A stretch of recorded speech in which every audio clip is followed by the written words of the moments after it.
Salut à tous, le journal du foot de ce lundi 8 avril.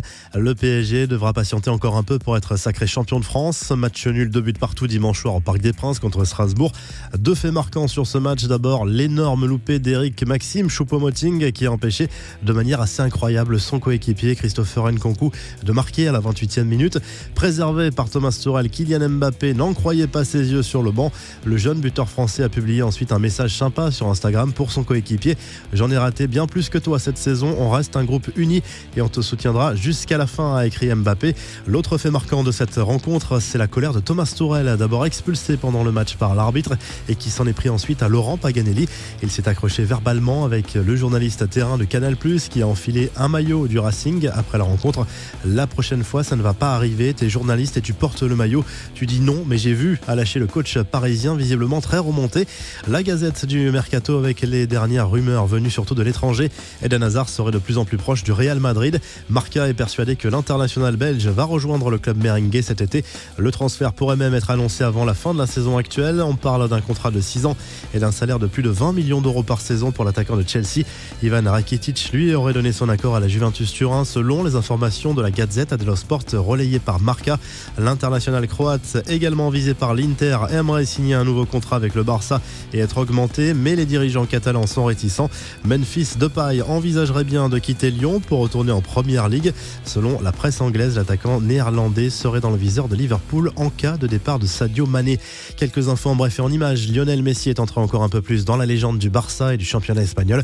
L'Argentin, encore buteur ce week-end, est désormais le joueur ayant remporté le plus de victoires dans l'histoire de la Liga. Il devance désormais Iker Casillas.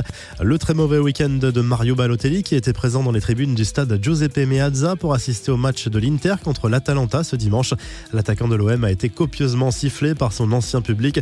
Balotelli qui est également dans le viseur de la commission de discipline de la LFP après avoir donné un coup au Brésilien Pablo, expulsé dans la foulée vendredi soir lors de la rencontre Bordeaux-OM.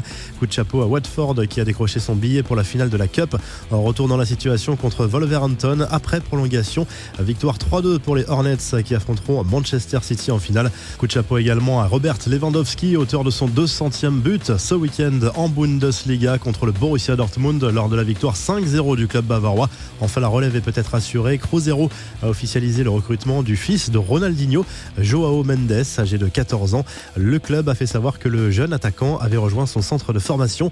La revue de presse, le journal L'Équipe revient sur le match nul du PSG contre Strasbourg dimanche soir au Parc des Princes. Le club de la capitale concède son premier match nul de la saison à domicile. Marca consacre sa une à Joaquim Caparros, le technicien du FC Séville, vient d'annoncer qu'il souffrait d'une leucémie. AS évoque l'avenir de Karim Benzema. La réussite actuelle du buteur merengue pourrait pousser ses dirigeants à renoncer à l'idée de recruter un avant-centre pour se concentrer sur d'autres postes. Le Mundo Deportivo encense le duo Suarez-Messi. 66 buts à eux deux cette saison, toutes compétitions confondues. Enfin, Tuttosport parle du duo Keane-Ronaldo. Les deux hommes pourraient être associés mercredi soir en Ligue des Champions sur le terrain de l'Ajax. On se quitte comme chaque lundi avec le classement des meilleurs buteurs des grands championnats européens et à demain pour un nouveau journal du foot.